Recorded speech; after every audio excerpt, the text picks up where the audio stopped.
Pembrokeshire sides, loads to be settled over the next few weeks, but we're in that time of the year, Fraser and Tom, where we do get that crossover, don't we, in the county between cricket finishing and football starting, and we are very much there, Fraser, because pre-season tournaments have been well underway now for a few weeks, haven't they, and players are getting ready for the new season. Yeah, two big ones last week. Teams tend to start their friendlies and their pre-seasons a lot earlier this time. You noticed that, which we talked earlier actually about impacting cricket. I know a couple of cricket teams weren't happy last Saturday about some fixture clashes and injuries and not being able to field the side, but that's another debate for another day. But yeah, two big finals last week, and Goodwick United, I mean, serious statement to beat Clarbeston Road 8-0 in the semi-final of that Eddie Merry, of course, losing to Clarby the last time we met in that Senior Cup final. I'd have to see the Clarby lineup to pass full judgment on it, but it's a serious statement that after what happened last year, they then played Bridge in the final, beat them quite comfortably with 3-0 as well. Bridge not really threatening there, so Goodwick looking good shape. Haken as well, probably looking in better shape than last season with Scott Davis back and some players back, and of course a shock result last year in the summer when they lost the Joe Lennon Cup final for the first time since the inaugural tournament in 2010, I believe. But got it back this year. Revenge on Milford United, on Friday night. Jack Britton hat-trick. So Haken and Goodwick probably shaping up to be the two main challengers, but we'll know a lot more when the weeks come into the season start, of course. And looking at that Goodwick Clarby result, I think this Friday the Jubilee Cup will be a much truer reflection of where both sides are at. Yeah, I'd love to hear from anyone who is going to be playing football and cricket over the next few weeks, as it is possible, because the Pembrokeshire League games will be on Tuesdays, won't they, to begin with, so it allows players to do both if they want. Fraser, is that quite common? Do we see players play for both sports? Yeah, it usually happens quite often, but more so in the last couple of weeks of the season, obviously with this complication of the Bank Holiday Monday. I don't know how it'll impact it that year, because there will be games on that Tuesday. Yeah, okay. You mentioned just then the Jubilee Cup, and let's just focus on that for a sec. It's Pembrokeshire's Community Shield, really, isn't it? At Monkton Lane on Friday, it's a 6:15 kickoff. So it's Division 1 champions Goodwick against Senior Cup winners Clarbeston Road. If you would like to go, £4 to get in, £2 for concessions, under 11's free. And actually, do you think both sides take that game pretty seriously, really? That's a proper warm-up, isn't it? Yeah, 100%. Chris O'Sullivan, Goodwick manager, he puts a lot of focus on winning trophies, and he puts a lot of focus on pre-season games. Actually, you saw the 3-0 win over Bridge in the Eddie Memorial. He only made one substitute, and you would think he was probably in a pre-season game, a final, or not unload your bench if you were 3-0 up with a few minutes to go. But he refuses really to ever go down that road. He manages every game with a lot of intent, and after that cup final loss that we spoke about, they'll want to draw first blood over Clarby. They'll want to make a statement, and Clarby, it's a big game too, because their cup final success, it was unexpected last year, but they have been up there in cup finals before in the league the last couple of years, and this year's a big test of them now. It's a challenge, because the challenge ahead of them is can they turn being a dangerous team into a title challenging team? And that's where they haven't quite got in the last couple of years, despite all the progress they've made, but they've got the potential to do it. And this Friday night is, again, their first chance to make a statement on that, and their first chance to come out and say that the cup final wasn't a one-off, we're not satisfied with it, and we want to push on from it. That's going to be interesting on Friday night, isn't it? Yeah, a real good marker ahead of the new season. How about you, Tom? Are you in action for Broadhaven at all this season? I haven't yet, because of the aforementioned all-inclusive. But I will be He's back. just got married. Good. Yeah. I'll do my best. Excellent stuff. Yeah, and there'll be a lot of lots of players, Fraser, looking forward to the new season, though, won't there? And it's going to be exciting again. Teams to watch out for. Obviously, you mentioned the usuals. So Goodwick and Clarbeston Road just winning the Senior Cup.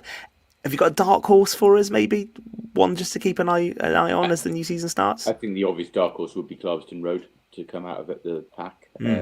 Actually, nearly finished above Haken last year. Left it a little bit too late. But yeah, if Matthew Fox and Matthew Ellis, that we spoke about, can get them performing consistently. They've already proven they can beat teams on their day. Carew as well, dependent on what's come through there. Their team has fluctuated a bit in the last few seasons. Not got over the line in winning a trophy, but have challenged him plenty. Now, they had a very poor season last year. I don't think they'll be title contenders, but I expect a lot better from them this year. I expect them to be up there in the chasing pack. But unfortunately, and when I say unfortunately, I just mean in terms of we'd like to see a wide open title race, don't we? So I don't mean literally unfortunately, but I can't see much change in out of the usual contenders. You know, Haken and Goodwick will obviously start as two. Goodwick start as favourites. They have to win the title in that fashion last year. Haken should be the main challengers. Do you think Middlesbrough want to be in that conversation? Because since I've been doing the sports show, they've had this young team. They've had a young team for a couple of years. Will they be wanting to do something a bit better this season? I missed that, Tom. Which team? Merlin's Bridge. Merlin's Bridge. It again.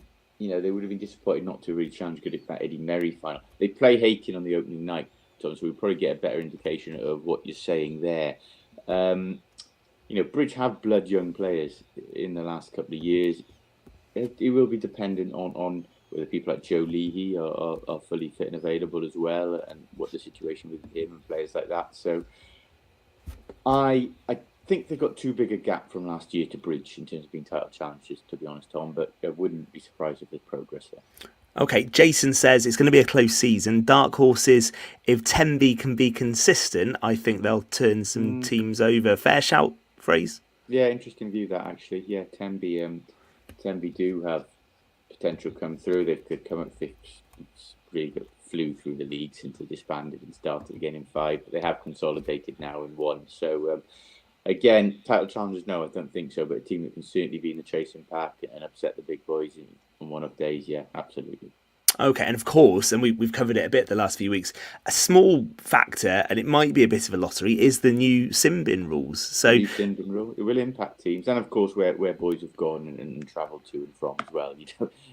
Hard to pick up to keep up with Pembrokeshire transfer news. I can tell you that for nothing. They fly about in the summer, so it'll be a couple of weeks before we see in what kit, that's for sure. And we will keep an eye on how that sin bin goes. That's for dissent, of course. We covered it with Marty Jones last week on the show. Players will be sin bin for for 10 minutes if they're guilty of dissent, and we'll just have to see how refs apply that through those opening few weeks. You feel that will be quite key in those opening few weeks whilst it settles down, and it could go one way or the other, couldn't it? You could see a lot going in the sin bin, or you might see refs don't use it a great deal. So we'll be watching that with interest, and we'll follow that as we get ready for the new season. Don't forget then the Jubilee Cup game is this Friday, and then the league season starts next Tuesday. Another mention, Stephen Price, Penna Robbins could be a team to watch this season. Actually, cool to miss them out. Actually, we talk about signings. They have made a lot of signings. They've been announcing on Facebook. They've got a strong squad. They won the Weaver Callan Trophy. Senior Cup semi-finalists last year actually pushed Goodwick a lot closer than people envisaged in that semi-final. So that's a good shout from Pele Price there. Penal Robbins could be, I wouldn't even say it's a surprise package with this amount they strengthened, but they certainly could be a force again. You know, like we say with the rest, they need consistency there. Okay, we've named a few dark horses there. It's going to be an interesting season. We've named half the table. Exactly, going to be interesting.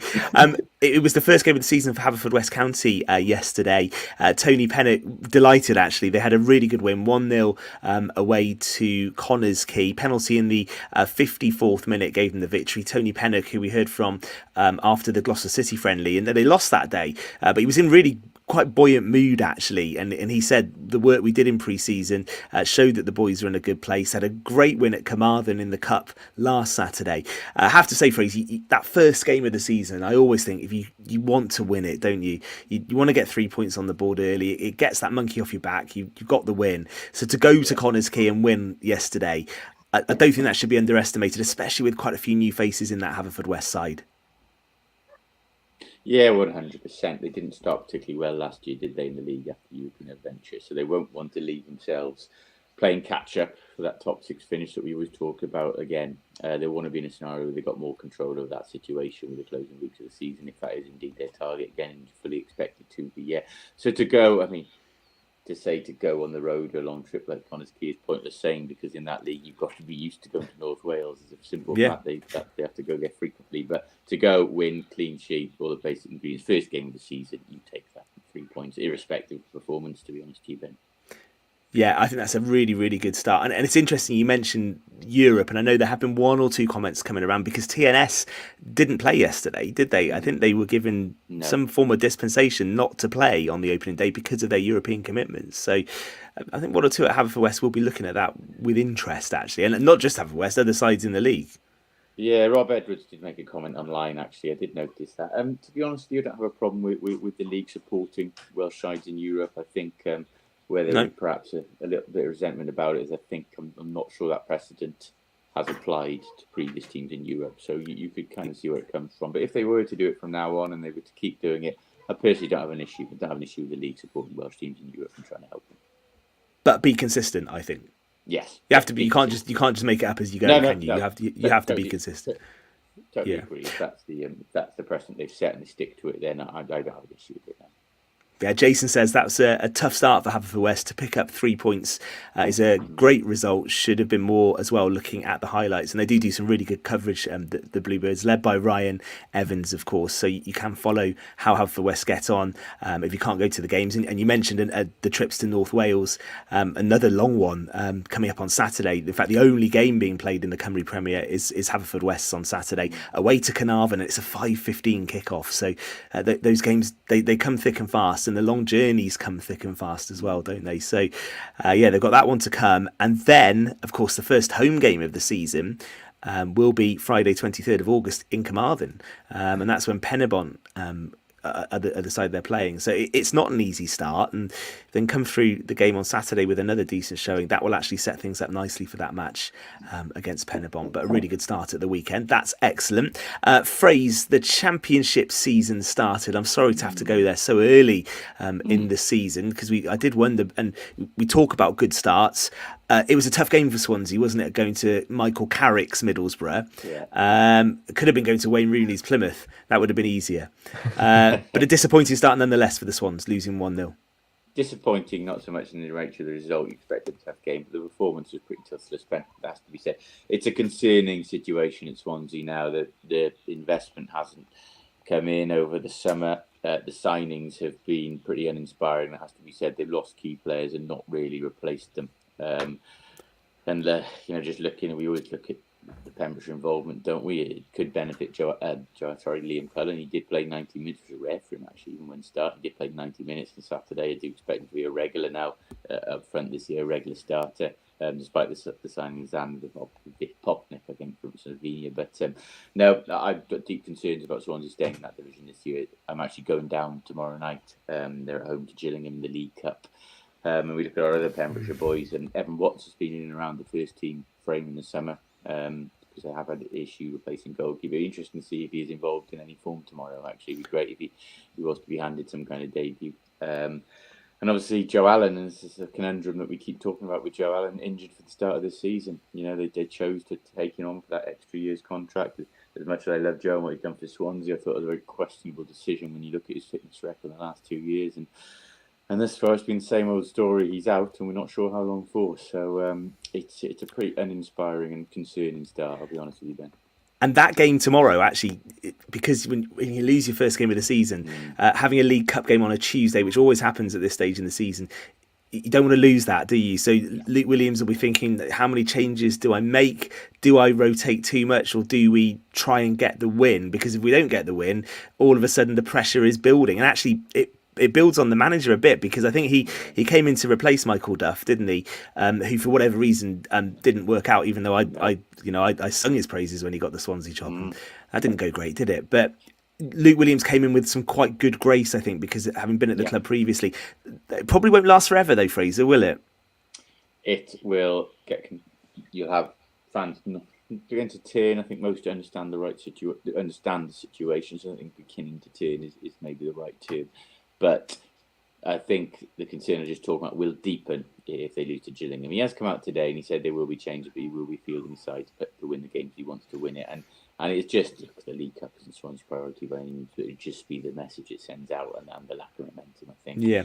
Gillingham League Two side, they did win 4-1 over Carlisle on Saturday, so it was a good start. So I'm a little bit worried about it, I'll be honest with you. And a Championship manager did get sacked today. Ryan Lowe was sacked by Preston today, having lost his first game of the season, I think 1-0 at the weekend.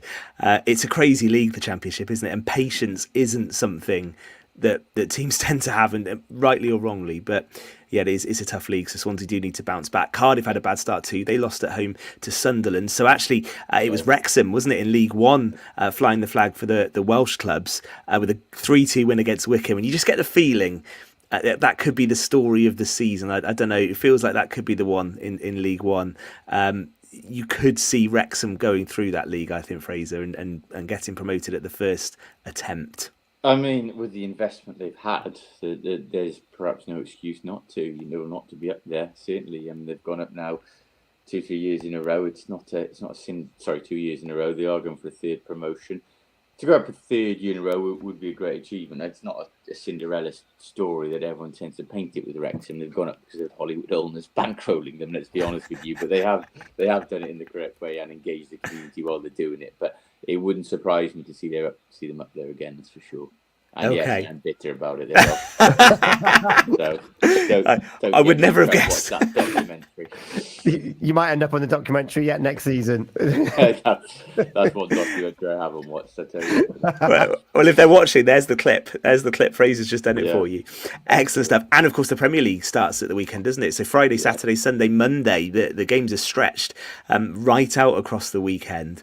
So all of a sudden, and we're going to talk about the Olympics, but in a minute, but we move very quickly, don't we, from the Olympics finishing? We've got the Paralympics to come and the Premier League season. It's going to be a busy weekend, isn't it? Yeah, thinking faster for Euro 2024, it does feel like it comes around a bit quicker. We haven't had the break from football, which is fine. We like watching football, don't we? Yeah, it's going to be a dramatic weekend. It always is on the opening thing. Manchester City start favourites. I haven't been that impressed with City's transfer this summer. I think it could be the year for Arsenal that Arsenal do come through. So if you're going to mention Wrexham's potential success on here, then I'm going to. You can get me on that one. I wonder about Tom's team, actually, because I think Arne Slot at Liverpool, that could be quite interesting.